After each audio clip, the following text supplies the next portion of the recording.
네, 성공투자 오후 증시 랭킹쇼 종목 탑10으로 시작합니다. 오늘 코스닥이 2%까지 빠지는 등 시장 분위기는 전체적으로 무겁습니다만 그래도 그 안에서 살아있는 종목, 특징적인 종목 내에서 관심을 가져볼 만한 종목 탑10을 오늘도 꼽아보도록 하겠습니다. 함께해 주실 분들입니다. 리워드 홀딩스 김성훈 이사, 유한타증권 조남준 차장 자리해 주셨습니다.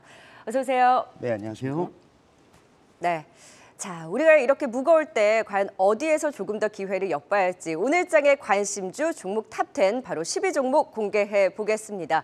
2차 전지 장비주들 순환매가 돌면서 이번 주 들어서 상승이 두드러지죠. 오늘의 10위는 D&T입니다. 윤성 FLC, 하나기술 등에 이어서 오늘은 D&T가 강한데요. LG 에너지솔루션 향 이 레이저 로칭 장비를 단독 공급하면서 때문에 LG 에너지솔루션이 북미 투자 확대하는 소식이 들릴 때마다 장비주 내에서도 추세가 가장 강하게 움직였습니다. LG 에너지솔루션의 북미 투자 확대 수혜 속에 추가 수주에 대한 기대감도 높고요. 다시금 주가 오늘 장중 최고가를 경신하기도 했습니다. 최근에 LG 에너지솔루션과 GM 합작 얼티움셀즈 공장에서 이 노칭 공정에서 화재가 발생하면서 사실 주가 흐름 신경이 쓰였는데 다행히 큰 영향 없이 주가 다시금 고점을 높여가는데요. 레이저 로칭기의 매출 본격화되고 올해 매출 3배 성장, 영업이익은 흑자 전환이 전망되면서 실적 성장 기대까지 키워가는 D&T가 10위를 차지했습니다. 바로 이어서 9위도 꺼내볼까요? 9위도 장비주에서 나왔습니다. P&T 대표적인 장비주죠. 오늘 D&T와 함께 장중 최고가를 찍고 시장 하락과 맞물려서 힘은 빠졌습니다만 단기 상승의 힘을 보여주기도 했습니다. 대표적인 2차 전지 장비주로서 생산 능력 확대, 하반기 장비 발주 모멘텀 뉴요하다 오늘 긍정적인 리포트가 나오면서 더 힘을 받기도 했습니다.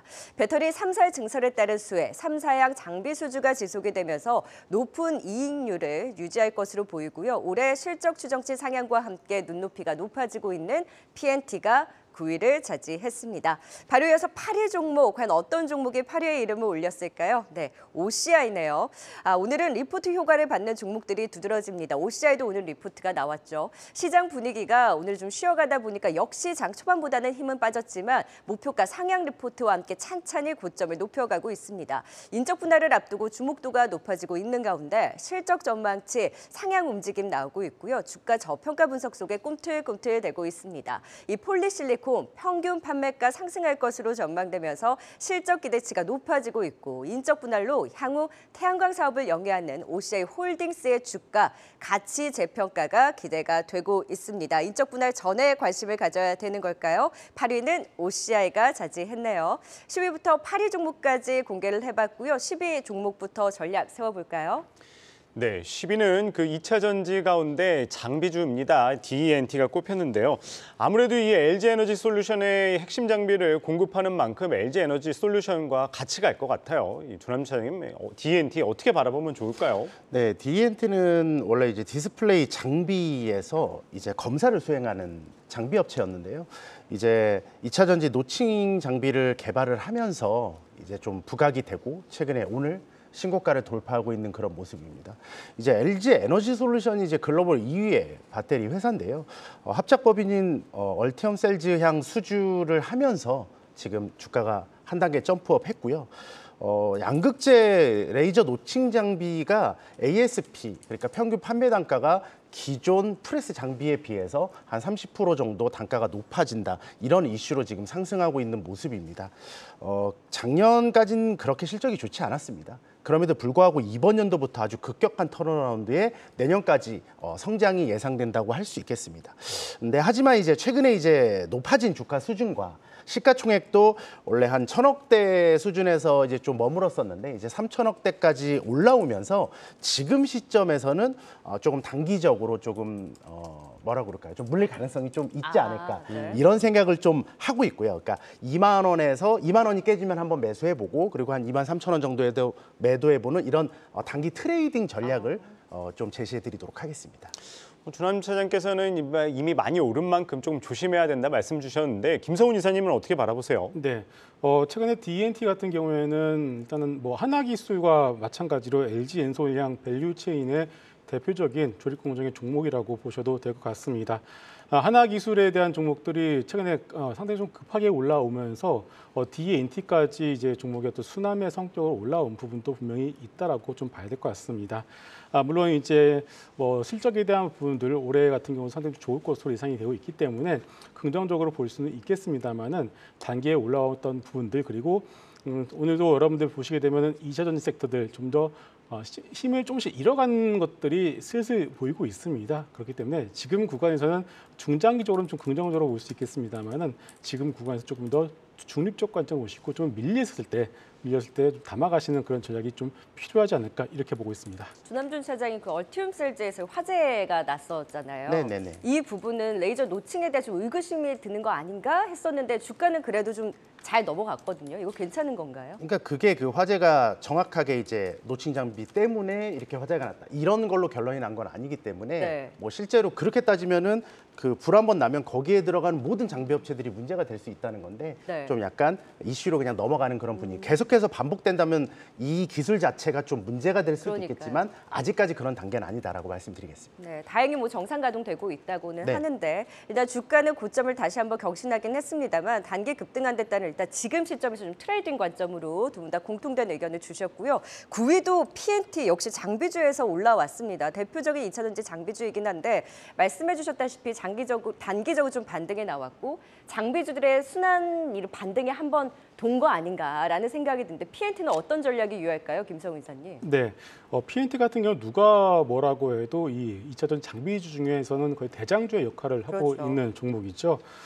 일단은 올해 수주잔고 1.5조 원 현재 가지고 있고요. 올해 실적 추정치는 꾸준하게 상향이 되고 있는 상황입니다. 일단은 주요 경쟁사인 일본 업체가 캐파 증설에 대한 노이즈를 가지고 있는 상황에서 PNT 같은 경우에는 구미 5공장 그리고 중국 시안 공장 증설을 위해서 1,500억 규모의 RCPS를 발행을 했습니다. 그렇기 때문에 경쟁 업체 대비해서 좀 더 앞서 나가고 있는 상황이라고 봐야 될 것 같아요. 이런 부분들이 최근 시장에서 부각이 되면서 주가 역시도 상당히 좀 큰 폭으로 올라갔다라고 봐야 될 것 같습니다. 그렇지만 이러한 부분들을 일단 선 반영을 좀 하고 있다라고 봐야 될 것 같기 때문에 가지고 계신 분들의 경우에는 일단은 어느 정도 물량을 좀 차익시하는 관점으로 보실 필요가 있겠고요. 신규 매수에 접근의 경우에는 오늘 시장이 조금 흔들리고 있잖아요. 그렇기 때문에 신규 접근의 경우는 좀 따라가는 전략보다는 좀 밀릴 때를 좀 기다리는 그런 전략이 필요할 것 같습니다.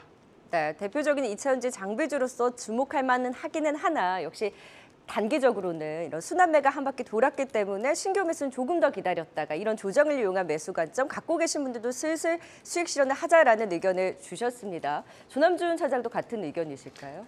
그러니까 PNT도 이제 DNT하고 똑같이 이제 노칭 장비를 개발해서 이제 납품을 하고 있고요. 네. 근데 PNT 같은 경우는 조금 더 넓은 범위에서 이제 전국 공정 장비에서 이제 국산화를 시도하고 있는 되게 기술력 있는 회사고 그렇기 때문에 시가총액도 상대적으로 상당히 높은 그런 상황입니다.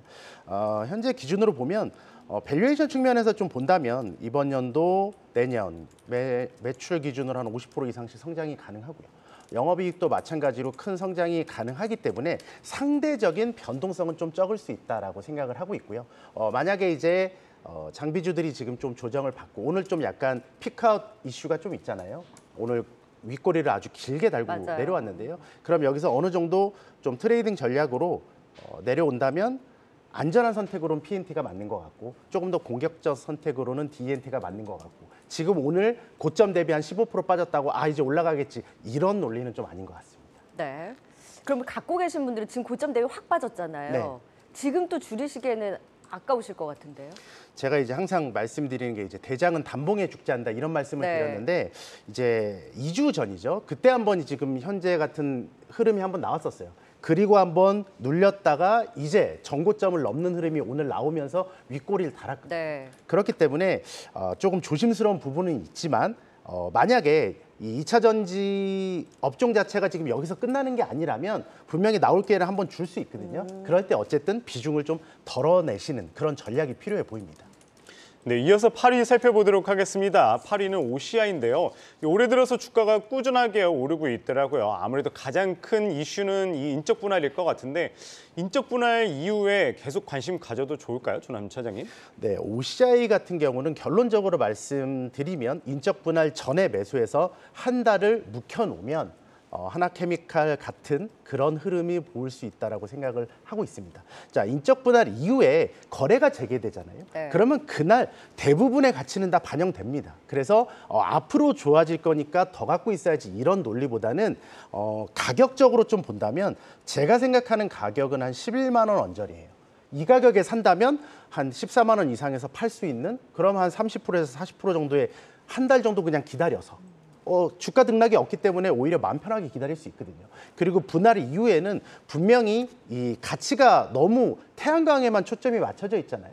근데 아주 많은 사업부를 가지고 있거든요. 이런 숨어있는 뭐 반도체형 폴리실리콘이나 이런 것들에 대한 가치가 조금 더 부각될 수 있기 때문에 조금 지금의 어떤 시장의 하락에 조금만 좀 빠져주면 아주 좋은 타이밍으로 사도 되는 그런 자리라고 보고 있고요. 네. OCI 같은 경우 지난번에도 말씀드렸지만 폴리실리콘이 공급 과잉인데도 불구하고 OCI가 생산하는 고순도 폴리실리콘의 가격은 크게 빠지고 있지 않기 때문에 작년 대비 이번 연도 실적 감익이 거의 없는 상황이에요. 그렇기 때문에 충분히 매수해도 되는 상황이다라고 말씀드리겠습니다.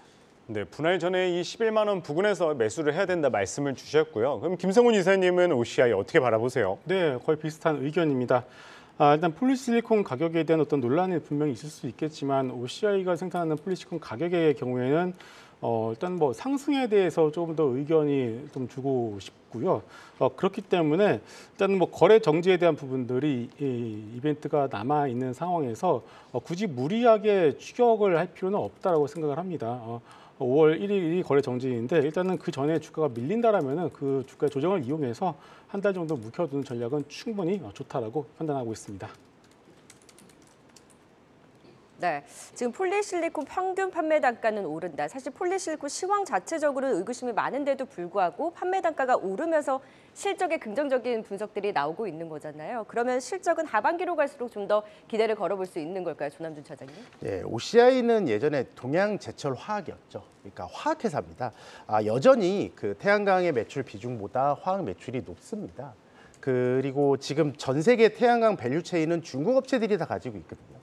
뭐 적게는 70%에서 많게는 90% 이상을 점유하고 있는데요. 지금 OCI가 생산하는 폴리실리콘은 중국 업체들에 비해서 고순도기 때문에 단가가 좋다는 거죠. 실제로 이번 연도에 폴리실리콘 전체 업황을 보면 공급 과잉이 상당히 커요. 그러니까요. 네, 그렇기 때문에 대부분의 폴리실리콘에 대한 업황을 안 좋게 봄에도 불구하고 소수의 아주 기술력 있는 이런 OCI 같은 회사들은 감익 없이도 본인의 제품을 팔 수 있는 제품 능력을 갖고 있는 거죠. 네. 그렇기 때문에 오히려 상대적으로 돋보일 수 있다. 그랬을 때 만약에 내년에 폴리실리콘 업황이 공급 과잉에서 해소된다면 그러면 오히려 OCI는 더 많은 돈을 벌 수 있는 그런 이슈가 되고요. 하나 더 말씀드리면 지금 밸류에이션이 싸도 너무 싸기 때문에요.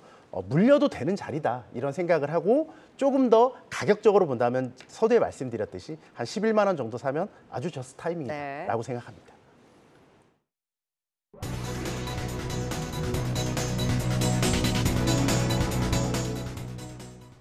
네, 이 시각 특징주 알아보겠습니다. 오늘 하이브의 소속 아티스트들의 활동이 눈에 띄고 있는 상황이죠. 이 방탄소년단 지민의 솔로 앨범이 미국 빌보드 핫백에 3주 연속 진입했다는 소식이 들려왔습니다. 이 4월 들어 외국인 매수세가 지속적으로 들어온 가운데 현재는 좀 윗꼬리 아랫꼬리 다 달면서 1.7%의 상승만 지키고 있습니다. 다음은 HLB 살펴보겠습니다. 신약을 개발하고 있지만 다른 사업들로 인해 운송 장비 회사로 분류됐었는데요. 드디어 선박 사업부의 물적 분할 절차에 성공했다고 밝혔습니다. 이제는 진정한 바이오 회사로 인정받을 수 있게 되면서 5거래일 만에 상승을 보였는데요. 현재는 좀 상승폭이 둔화된 가운데 1.2% 오르고 있습니다. 윤석열 대통령이 우크라이나 군사 지원 가능성을 열어두는 듯한 발언을 내놓으면서 러시아 측에서 반발하고 나섰습니다. 또 최근 대만과 관련한 발언도 하면서 중국에서도 날을 세우고 있는 상황인데요.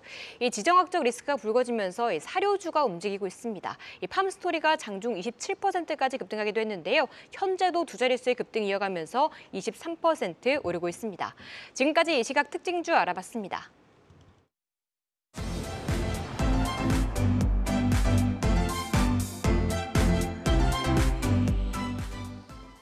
네, 시장이 흔들려도 분명 기회가 있고 그 안에서도 살아있는 종목들 있습니다. 7위 종목 바로 꺼내볼까요? 네, 오늘 7위는 폴더폰 관련주 파이nem텍과 함께 좋은 흐름을 보이고 있는 KH바텍입니다. 오늘처럼 조정 나올 때 지속적으로 관심 유효할까요? 이 삼성전자 폴더폰 5 시리즈 7월 조기 출시 기대가 나오고 있죠. 예상 출하량이 상향 조정되면서 폴더폰 신작에 대한 기대감이 높습니다. 이 물방울 힌지가 특히 주목받고 있죠. 이에 따른 채택으로 평균 공급 단가가 상승할 것이다. 긍정적으로 작용할 것으로 기대가 되고 있습니다. 이 전 세계 폴더블 시장 중국, 애플까지 뛰어들면서 향후 성장에 따른 수혜를 지켜보고 있는데요. 고객사의 재고 조정이 마무리되고 2분기 이후에 실적 반등이 기대된다. 하반기 모멘텀이 쌓이고 있는 KH바텍 지켜보시죠. 바로 이어서 6위 종목도 꺼내볼까요? 6위는 항공주입니다. 52주 신고가를 경신하면서 항공주 내에서도 강한 흐름을 보이고 있는 티웨이항공이 6위를 차지했습니다. 요즘 여행 많이 가시죠? 이 상반기 리오프닝 효과, 해외여행 수요가 계속해서 증가하고 있습니다. 5월에는 또 연휴가 많습니다. 5월 국제선 유류 할증료도 인하하면서 여행 수요가 더 증가할 것이라는 기대가 더해지고 있는데요. 하반기에는 또 대한항공, 아시아나항공 합병에 따른 시장 재편으로 이 티웨이항공이 그 안에서 긍정적인 기회를 볼 수 있을 것이다라는 기대 또한 더해지고 있습니다. 이 국제선 공급이 90%나 회복을 했고요. 1분기 사상 최대 실적 전망 속에 항공주 내에서도 강한 흐름을 보이고 있는 티웨이항공이 6위를 차지했습니다. 오작에도 여전히 탄력 꺾이지 않고 있네요. 네, 7위 KH바텍부터 진단해 보도록 하겠습니다. 전일은 저희가 파이nem텍을 살펴봤었는데 사실 외장인지 쪽에서 이원화될 수 있다라는 좀 우려감이 있었는데 KH바텍이 그래도 점유율 축소되는 부분 없다라는 선을 긋기도 했습니다. 김성희 이사님 괜찮은 걸까요? 네, 결국은 이 시장 자체, 폴더블 시장이 커지는지 안 커지는지가 더 중요할 것 같습니다. 한 번 갤럭시 폴드를 쓰신 분들은 다음 폰도 갤럭시 폴드를 쓰겠다라고 하신 분들이 상당히 많은 것 같습니다. 미국 소비자분들도 다음 폰은 갤럭시 폴드를 써보겠다라는 분들이 상당히 좀 많다라고 어떤 그런 여론조사도 나오고 있습니다. 구글 역시도 폴더블 폰 3분기에 양산 계획을 밝히고 있고요. 이번 MWC에서 중국산 화웨이, 오포, 아너 모두 폴더블 폰을 출시를 했습니다. 결국 중국 분들도 결국 폴더블 폰에 대한 어떤 수요가 상당히 높다는 것을 보여주고 있는 것 같습니다. 이렇게 되면 애플 역시도 폴더블 폰 현재 제품을 개발을 하고 있는데 시기의 문제이지 결국 내놓을 수밖에 없는 것 같습니다. 그렇게 되면은 KH바텍의 경우에는 현재 단가도 올라가고 있는데 물량 역시도 결국 하반기부터는 본격적으로 늘어날 가능성이 상당히 높다라고 보여지고 있고요. 주가도 현재 바닥권에서 이제서야 바닥을 잡고 돌아가는 어떻게 보면 초입 부분이다라고 보신다라면은 지금 구간이 어떻게 보면 주가를 매수를 하실 수 있는 상당히 좀 절호의 어떤 기회이지 않나 이렇게 좀 생각하고 있습니다. 네, 마침 오늘 저점 대비로 또 낙폭을 축소하고 있는 KH바텍은 조정이 나올 때마다의 매수 기회로 활용하자라는 의견을 주셨고요. 어떤 분들은 파이nem텍을 보고 어떤 분들은 KH바텍을 보는데 조남준 차장도 KH바텍인가요? 파이nem텍인가요? 그러니까 당연히 KH바텍이 맞는 것 같고. 그래요? 그러니까 당연히 탄력성은 조금 더 적을지 몰라도 기술력에 있어서 좀 독보적이다라고 할 수 있겠고요. KH바텍이 최근에 이제 컨퍼런스 콜을 했었는데 거기서 경쟁사에 대해서 이제 질문이 있었거든요. 네. 거기서 이제 대표님께서 경쟁사는 없다.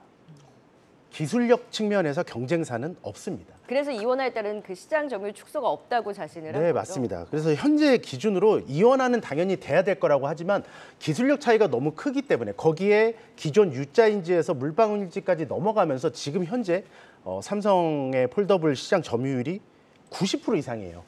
당사의 점유율. 네. 그렇기 때문에 이게 향후에 낮아질 가능성이 있을지 몰라도 지금 산업이 커지면서 관련 산업이 계속해서 커진다. 그러면 실적 부분에서도 보면 이번 연도를 시작으로 내년, 내후년에 그러면 거의 1,000억 이상 벌게 되거든요. 그럼 시가총액이 4,500억대에 지나지 않기 때문에 충분히 시장 성장에 비해 밸류에이션을 너무 못 받고 있다.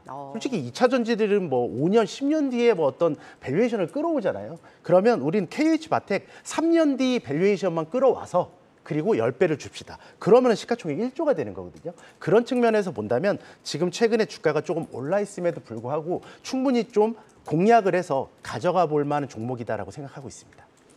네, 이어서 6위 살펴보도록 하겠습니다. 티웨이 항공인데요. 이 오늘 기관과 외국인의 이 매수세가 두드러졌습니다. 특히 최근에 이 기관의 매수세가 연일 이어지고 있는데 오늘 같은 경우에 이 7% 상승세를 보이다가 조금 이제 상승폭을 줄이면서 윗꼬리를 달고 있는데 현재 시점 티웨이 항공 어떻게 바라봐야 될까요? 전환 차장님. 네, 항공주들이 좀 아이러니한 게 1분기가 실적이 너무 좋습니다.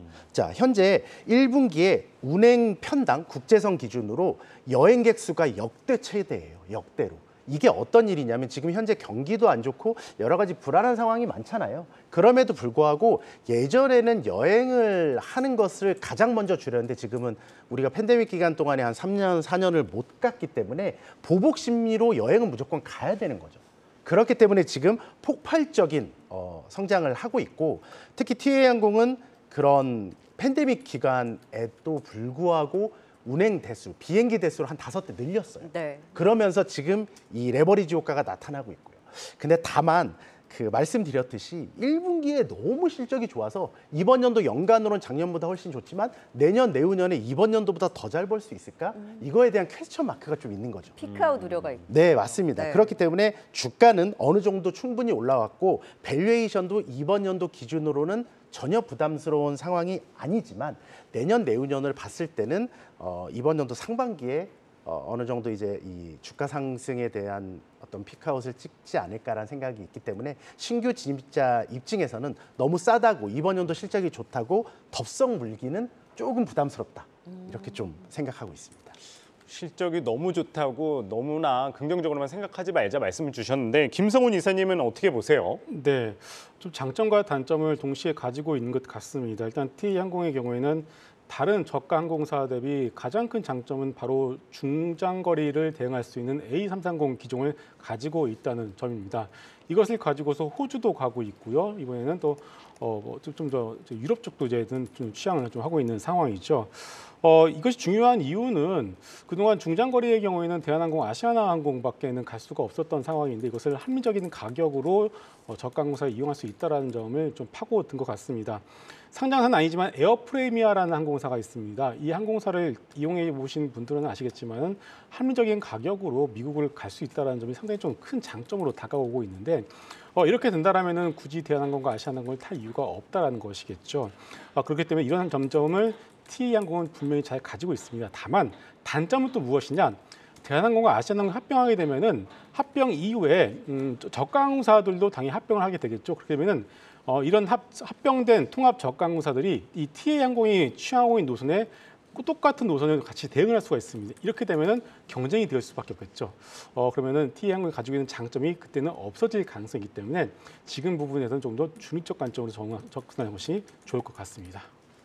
네, 랭킹쇼 종목 탑10 오늘의 관심주 6위 티웨이 항공까지 살펴봤습니다. 그렇다면 10위부터 6위까지 정리된 내용 함께 보시겠습니다.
네, 랭킹쇼 종목 탑10 오늘 일장에서 특징적으로 움직이는 종목 내에서의 관심주 종목 탑10 꼽아보고 있습니다. 이제 5위부터 1위 종목들 남겨놓고 있는데요. 바로 5위 종목 공개해 보도록 하겠습니다.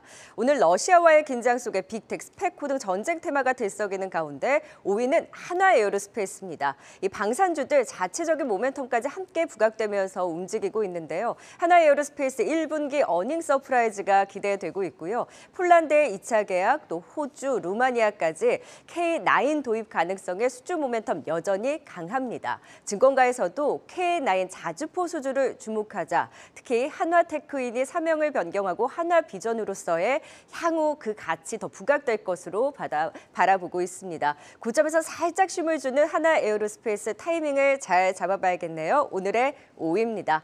바로 이어서 4위 종목도 공개해 봅니다. 4위는 기자재. 네, 조선 쪽에서 나왔습니다. HSD 엔진이 4위네요.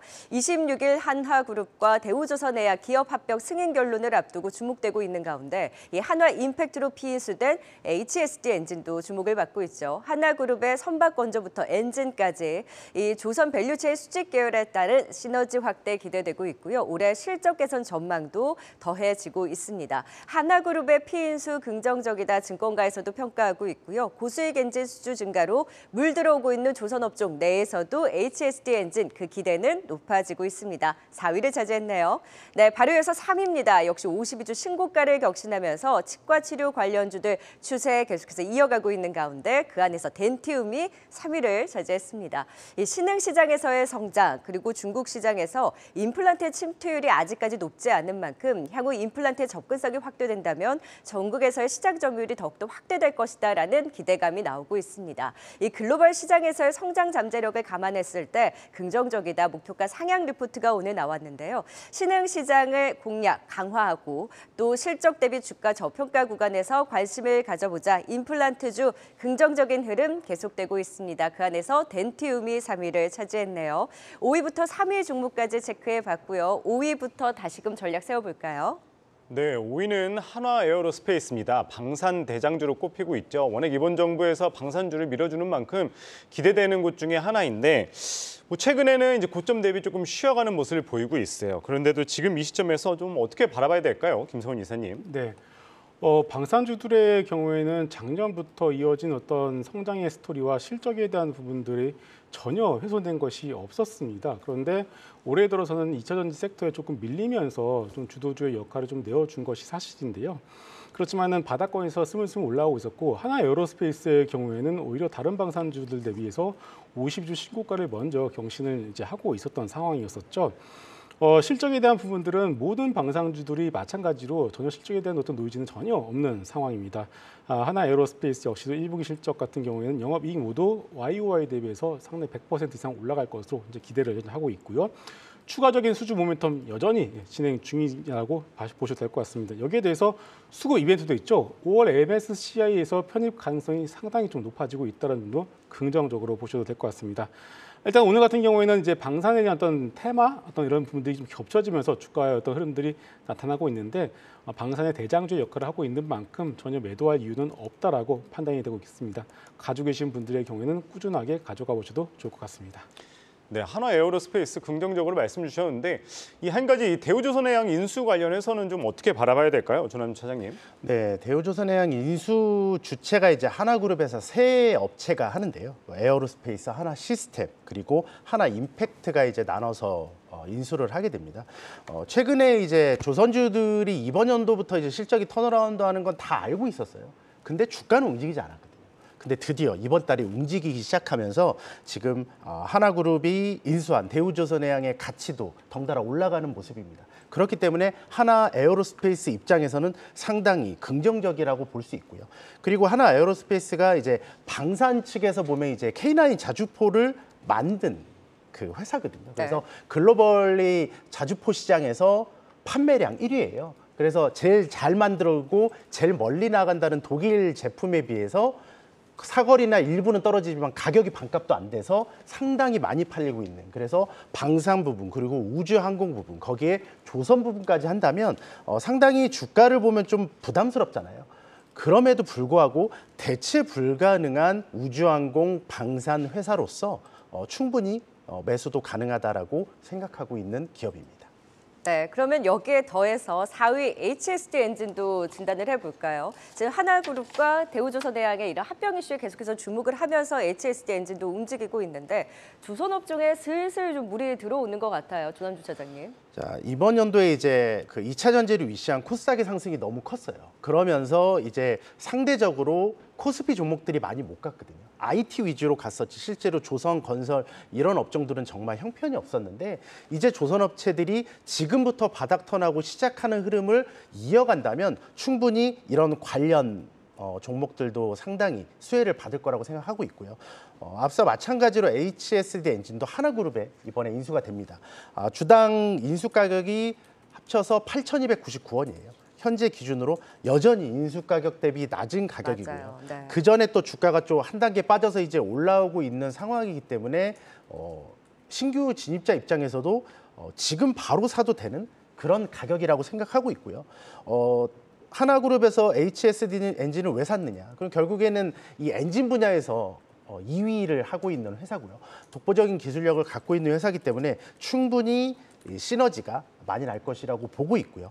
그리고 조선주가 지금 움직이기 시작을 했는데 저는 이 흐름이 당분간 이어질 수 있다고 생각하고 있어요. 그래서 코스닥보다는 코스피 종목이 조금 더 유리할 수 있겠고요. 마찬가지로 HSD 엔진도 코스피 종목이거든요. 좀 작긴 하지만 네. 그렇기 때문에 이번 연도, 이번 달에 충분히 좀 주목해 보셔야 되는 종목이라고 생각하고 있습니다. 네, 하나그룹에 인수되는 그 가격 대비 지금 낮은 가격이기 때문에 지금도 충분히 접근 유효하다라는 포인트를 잡아주셨는데 최근에 조선 기자재 쪽에서도 슬슬 움직이고 있잖아요. 김성훈 이사님께서도 HSD 엔진을 그 안에서 주목을 하세요? 아니면 다른 종목을 또 같이 보세요? HDSD 엔진의 경우에는 상당히 좀 수혜를 볼 수 있다라고 생각하고 있습니다. 앞서 말씀해 주신 것처럼 하나그룹에 이제 들어가게 되면서 수직 계열을 완성하는 그런 모멘텀도 있겠지만은 전체적인 어떤 시장의 어떤 방향 자체가 지금 친환경 쪽으로 가고 있지 않겠습니까? 특히 최근 대형 선박의 경우에는 화석 연료를 버리고서 이제는 LNG 추진 방식으로 전환을 하고 있는 상황이죠. 그렇게 된다면은 이 친환경 이중 연료 엔진의 가장 큰 강점을 가지고 있는 HSD 엔진의 경우에는 그 모멘텀을 더욱더 더 크게 가져갈 수 있지 않을까 이렇게 보고 있습니다. 그래서 안 그래도 지금 바닥권에서 조선주들이 스물스물 올라오고 있는 가운데 HSD 엔진의 경우에는 조선주들의 어떤 상승과 그 궤를 같이 할 것으로 예상하고 있습니다. 네, 이어서 3위 살펴보도록 하겠습니다. 임플란트 관련주 덴티움이죠. 최근에 이 증권사에서 이 리포트가 상당히 긍정적으로 나오고 있고요. 해외 시장도 상당히 눈여겨볼 만하다 이렇게 나오고 있는데 어떻게 바라보면 좋을까요, 김성훈 이사님? 네. 일단 덴티움 같은 경우에는 간밤에 미국 의료 장비주들 ETF를 보시게 되면 신고가를 기록하는 모습이 나왔습니다. 일단 중국 VBP 시행의 우려감 때문에 처음에는 이거 참 가격이 떨어지게 되면은 큰일 나는 거 아니야라는 우려감이 있었던 것이 사실인데요. 오히려 이것을 계기로 해서 중국 내에서 임플란트 검색량이 폭발하는 것을 볼 수가 있는 상황이죠. 우리나라 같은 경우도 임플란트 처음 보급했을 때 어떤 그런 모습들을 그대로 현재 닮아가고 있는 것으로 보여지고 있습니다. 아시다시피 중국 가계 저축률이 팬데믹으로 인해서 사상 최대를 기록하고 있고요. GDP 성장률도 우리의 예상을 뛰어넘고 있는 상황이죠. 이렇게 된다면 중국 내에서 임플란트 수요는 우리의 예상을 뛰어넘을 가능성이 높다라고 봐야 될 것 같습니다. 그래서 치과 기자재 장비주도 레이, 덴티움, 디오, 오스테 임플란트 같은 그런 종목들의 경우에는 오히려 이게 지금부터가 신고가를 기록했지만 지금부터가 시작이다. 이런 관점에서 보셔야 되지 않나 이렇게 생각합니다. 덴티움에 대해서는 워낙 긍정적인 전망이 나오고 있고 원래 임플란트 관련해서는 이제 오스템인데 이제 상패를 하게 되잖아요. 그렇게 되면은 이제 덴티움이 당연히 가장 좀 주목을 받겠죠, 조남 차장님? 네, 맞습니다. 지금 우리가 임플란트 종목을 산다면 당연히 오스 임플란트를 사면 됐거든요. 근데 이제 상장 폐지가 되면 이제 대안은 가장 시가총액이 높은 덴티움으로 몰릴 수밖에 없습니다. 지금 주가가 정말 많이 올랐죠. 맞아요. 그럼에도 불구하고 앞서 말씀하셨듯이 글로벌리에서 1위를 하고 있는 스트라우만 같은 회사는 퍼 40배가 넘어요. 그러니까 그 정도로 되게 고평가를 받고 있는 시장에서 이번 연도 기준 덴티움은 15배 정도로 여전히 싸고 증권사에서는 목표 주가를 올릴 수밖에 없는 그런 상황입니다. 그렇기 때문에 또 임플란트를 우리가 다 많이 한다고 생각하지만 실제로 정말 안 합니다. 그러니까 침투율이 정말 1%도 채 되지 않고 정말 많이 한다는 중국에서조차 한 2%에 지나지 않거든요. 그렇기 때문에 성장성이나 매출 성장성 그리고 이익 성장성을 다 봤을 때는 충분히 계속해서 관심을 가져야 되는 그런 산업이 이런 임플란트 산업이라고 생각하고 있고 거기에 가장 상장 주식 중에 앞서 가 있는 회사는 바로 덴티움이라고 할 수 있겠습니다. 네, 유튜브 채팅장에 어떤 의견 올라오고 있는지 한번 살펴보도록 하겠습니다.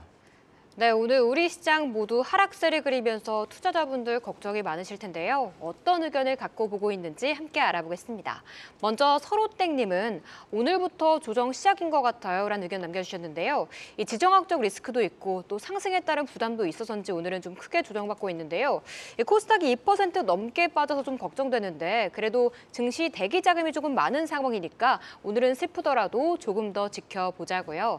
다음은 뿌잉북부님의 의견입니다. 에코프로랑 에코프로비엠은 거의 빠지지도 않고 LNF만 크게 하락하네요 라고 말해주셨는데요. 네, LNF 외국인이 이 며칠간의 매수 금액을 한 번에 빼버리네요. 이 차익 실현할 수 있는 부분부터 빼는 게 아닐까 싶은데 이 투자자분들 힘내시길 바랍니다. 다음은 처음 뵙는 분인데요. 준83님, 2차 전지 수익 난 거 지금이라도 매도해야 하나 고민이네 라는 댓글 달아주셨습니다. 오늘 시장 하락하는 거 보면서 이렇게 생각하시는 분들도 꽤 있을 것 같은데요. 그래도 양시장으로의 개인 매수세가 들어오면서 아직까지는 조금 더 지켜보자라는 쪽을 의사한 것 같은데 저희 한국경제TV와 함께 매매 전략 잘 세워보시길 바랍니다. 마지막 인공지성님께서는 25일 국내 첫 반도체 소부장 ETF가 상장된다는 정보 남겨주셨습니다. 그렇다면 반도체주에도 조금은 볕이 들 수 있을 것이라는 의견도 덧붙였는데요. 이 소부장 관련주들이 올라갈 듯 참 지지부진한데 ETF가 수급을 끌어올릴 수 있을지 기대해 보겠습니다. 내일도 여러분들의 의견 함께 나눌 예정이니까요. 많은 참여 부탁드립니다. 네, 랭킹쇼 종목 탑10 오늘장의 관심주 이제 대망의 두 종목 남겨놓고 있습니다. 오늘장에서 어떤 종목 눈여겨보고 계실까요? 오늘 장 초반에 강했던 섹터 바로 원전 섹터였습니다. 2위 종목 바로 공개해볼까요? 전일은 두산 에너빌리티에 대해서 짚어봤는데 오늘은 2위에 한전기술이 이름을 올렸습니다. 원전주들 장 초반 대비로는 힘이 빠지기는 했습니다만 최근 이슈가 계속해서 나오고 있습니다. 이 튀르키예 이슈가 오늘 부각이 됐어요. 튀르키예의 원전 건설 이슈가 오늘 주가 반등의 힘을 불어넣어준 건데요. 튀르키예항 제안서 여전히 또 긍정적으로 여전히 유효하다라고 밝혔는데요. 지진에도 불구하고 튀르키예 원전 건설에 대한 논의 이르면 상반기 내에 그 답변이 나올 수 있다라는 기대감이 나오고 있고요. 여기에 한미 정상회담에 대한 기대 또한 유효한 만큼 등락은 있어도 원전주 기대감은 현재 진행형입니다. 2위는 한전기술이 차지했네요. 네, 바로 이어서 오늘장의 관심주 1위 종목입니다. 오늘 시장에서 가장 큰 특징주가 아닐까 싶은데요. 대망의 1위 바로 공개해봅니다. 오늘의 1위는요. 현대로템입니다. 안 볼 수가 없죠. 오랜만에 거래에 실리면서 장대 양봉을 그려내고 있는데요. 상반기 K2 전차 추가 수주가 기대되고 있습니다. 지난해 4분기 K2 실적 기여도를 확인을 했고 향후 이에 따른 실적 호조세 더 이어질 것이다라는 분석 나오고 있습니다. K2 전차 폴란드 2차 계약 추가 납품과 그리고 루마니아의 신규 수주도 기대되고 있고요. 오늘 러시아발 이슈에 방산주들의 매기가 실리고 있는 가운데 또 자체적인 모멘텀이 더해지는 현대로템이 오늘 강한 흐름 속에 대망의 1위를 차지했습니다. 2위 한전기술 그리고 1위 현대로템까지 전략 세워보도록 하겠습니다. 한전기술, 어제는 두산 에너빌리티, 오늘은 한전기술인데 원전주들이 계속해서 이슈가 나오면서 최근 들어서 특징주에 이름을 올리고 있습니다. 한전기술 조남준 차장님 순위가 꽤 높네요. 네, 한전기술이 보면 정말 우리나라 원전 전체 중에 밸류에이션이 가장 높은 회사입니다. 뭐 돈을 잘 벌어도 퍼 100배를 계속해서 유지하고 있는데요. 그 이유를 굳이 좀 설명을 해보자면 결국에는 이제 이 원자력 발전소 종합 설계를 하는 회사거든요. 근데 설계는 당사만 해요. 그러니 우리나라에서 원전을 수출할 때 한전기술의 설계 기술은 무조건 들어간다. 근데 이게 큰 돈이 되는 건 아니에요. 설계하는데 그게 큰 마진을 하는 게 아니거든요. 근데 그럼에도 불구하고 독점적으로 설계를 하고 있기 때문에 이 퍼 100배를 주고 있다라고 좀 말씀드릴 수 있겠고요. 원전 전체적으로 보면 지금 현 정부 안에서는 계속해서 성장을 할 거기 때문에 좋게 봐도 될 것 같고요. 근데 밸류에이션을 조금 본다면 우리 그 한국전력의 3사 발전 설비 업체가 있습니다. 한전기술, 한전 KPS, 한전산업이요. 근데 그 다른 회사들은 상대적으로 좀 그래도 밸류에이션이 설명이 돼요. 근데 한전기술은 훨씬 더 주가 탄력성은 좋으나 밸류에이션 설명이 안 되거든요. 당연히 올라갈 때는 한전기술의 주가가 당연히 더 올라갈 겁니다. 바닥 대비해서도 훨씬 더 많이 올라갈 거예요. 그럼에도 불구하고 상대적인 밸류에이션 측면에서 본다면 한전기술보다는 한전 KPS 같은 회사로 접근하는 게 상대적으로 좀 만약에 좀 조정을 받았을 때 좀 덜 다칠 수 있고 그리고 버틸 수 있는 설명할 수 있는 주가 수준을 할 수 있거든요.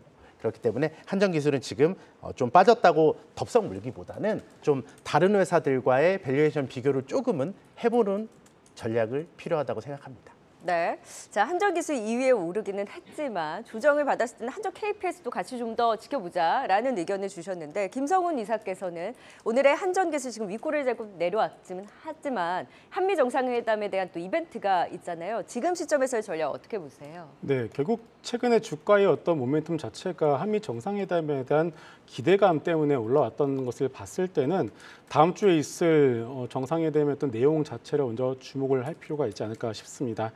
그동안 원전 수출의 가장 큰 걸림돌이 되었던 것이 웨스팅하우스의 어떤 IP에 대한 부분들인데요.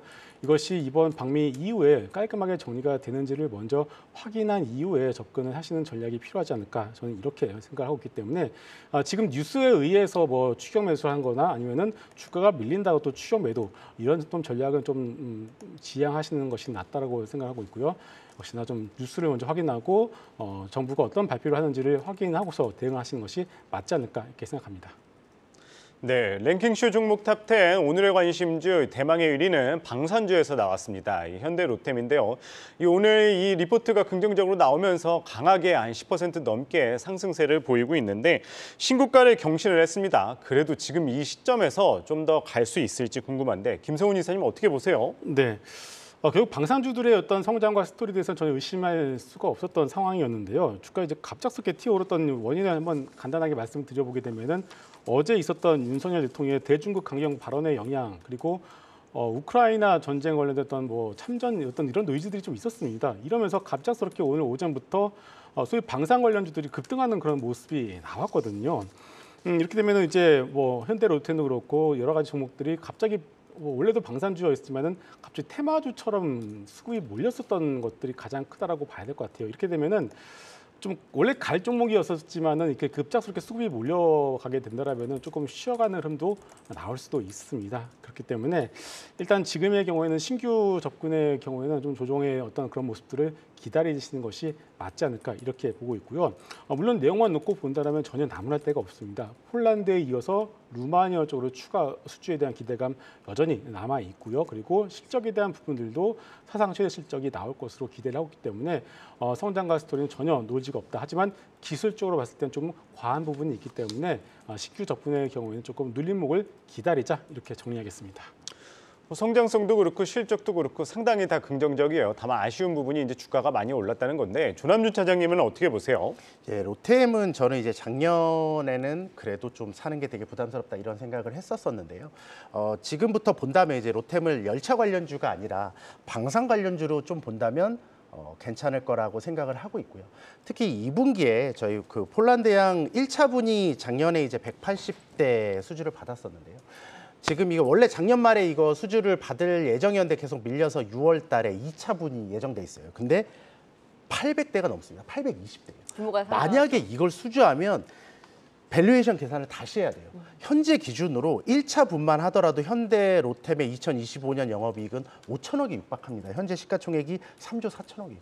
근데 만약에 2차 분을 받는다면 정말 말도 안 되는 실적이 내년부터 찍히게 되거든요. 그런 것들을 좀 종합적으로 본다면 오늘은 좀 뭐 과도하게 올라서 좀 부담스러울지 몰라도 이쪽에서 특히 그 K2 전차 이 전차 쪽에서는 되게 우리나라에서는 독보적이거든요.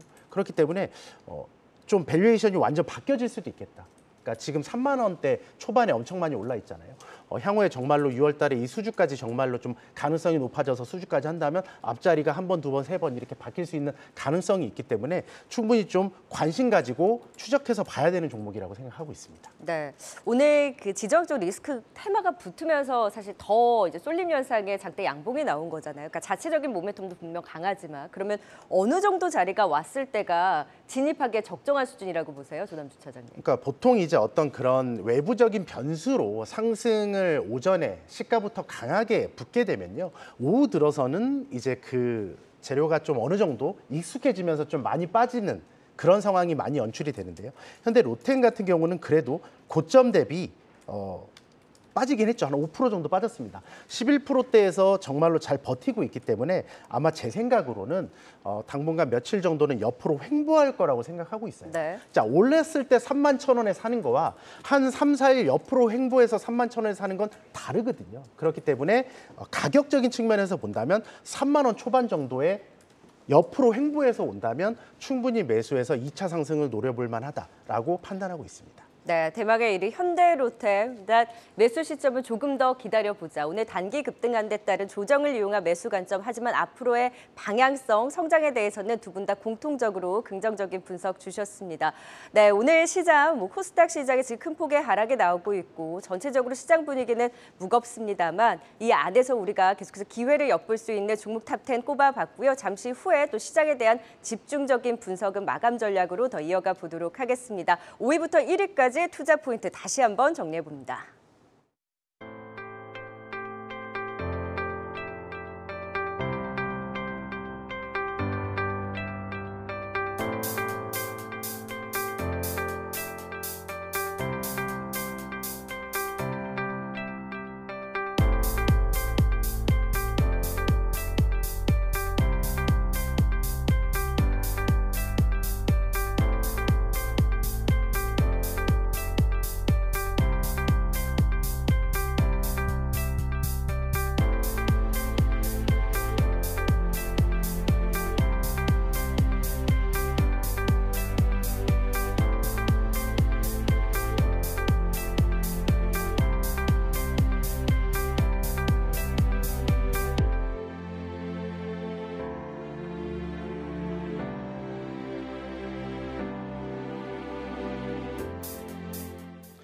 랭킹쇼 종목 탑10 오늘은 김성훈 이사와 조남준 차장, 이 박소영 캐스터와 함께했고요. 내일부터 있을 이 특집 다시 한번 살펴보도록 하겠습니다. 내일은 이 한미 정상회담 관련해서 관련주들 살펴보고요. 다음 주 월요일은 2차 전지 내에서 숨은 관심주 한번 찾아보도록 하겠습니다. 그리고 다음 주 금요일 28일이죠. 이 가정의 달, 5월 가정의 달을 맞아서 이 보너스 주식 어떤 게 있는지 또 저희가 한번 준비해 보도록 하겠습니다. 네, 함께해 주실 분들 오늘 또 열심히 또 시장 하락에도 불구하고 잘 탑10 종목 꼽아주신 만큼 이런 종목들 잘 참고해 보시면 좋을 것 같고요. 지금까지 조남준 차장, 김성훈 이사 그리고 박소영 캐스터 함께했습니다. 오늘 말씀 고맙습니다. 감사합니다.